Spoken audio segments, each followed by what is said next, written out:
Hi, I'm Regan Steed. I'm one of the captains of the Columbia women's lacrosse team. I'm a senior and I play defense and midfield. And the Lions come into Harvard and win.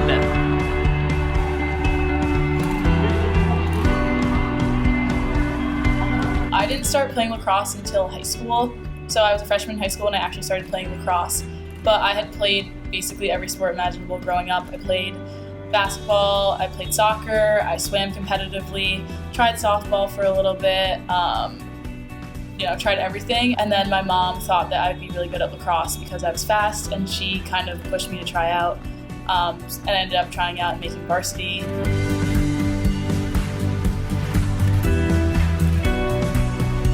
My high school coach told me that if I wanted to play midfield, which she thought I'd be really good at considering I was fast, that I had to join a club lacrosse team and improve my stick skills.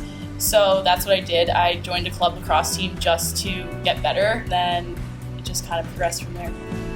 I noticed the light blue of Ludlow on your sweatshirt, and I know you're going to a school that has light blue in the collars. Where are you going to go? I'm playing lacrosse at Columbia University next year. That is great. Congratulations. Go Lions.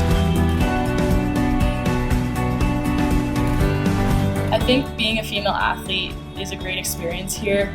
I automatically came into school with 8 or 7 other girls in my grade, and I automatically had a group of friends to gravitate towards. And throughout my 4 years here, all the girls on the team have become my best friends.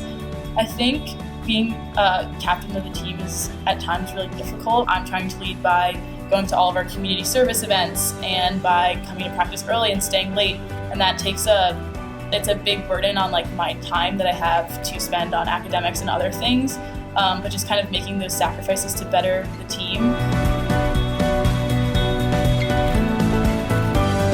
Being a senior and having this be my last season of competitive sports probably ever is really sad, just because sports have been kind of the backbone of who I am for my whole life.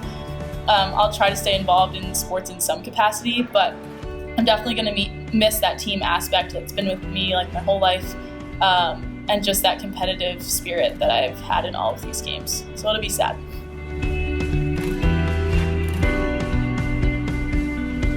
My biggest role model growing up was Mariah Jefferson. She was a point guard for UConn women's basketball. And McBride has it in the corner. Missed it. Jefferson! Put it in! They count the basket! It's difficult because I feel like there are a lot of great role models, but they're not always covered in media and stuff, so it's not easy for girls to kind of see these role models and get to know them. But I think with the U.S. women's soccer team, that's providing young girls with a lot of good role models who are fighting for important issues like equal pay and stuff like that. So I think the numbers of female role models are growing, but the media can do a better job of perpetuating these females. But as long as you love the sport, it's easy to push through it, and that's something that's hopefully changing in the coming years.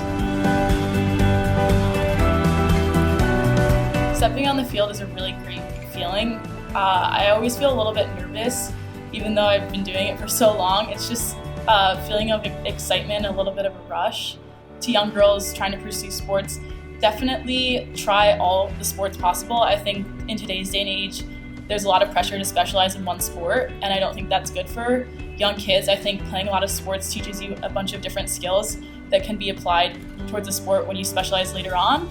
And I would say stick with it. I mean, if you have a bad coach or a bad experience, that's not going to define your career.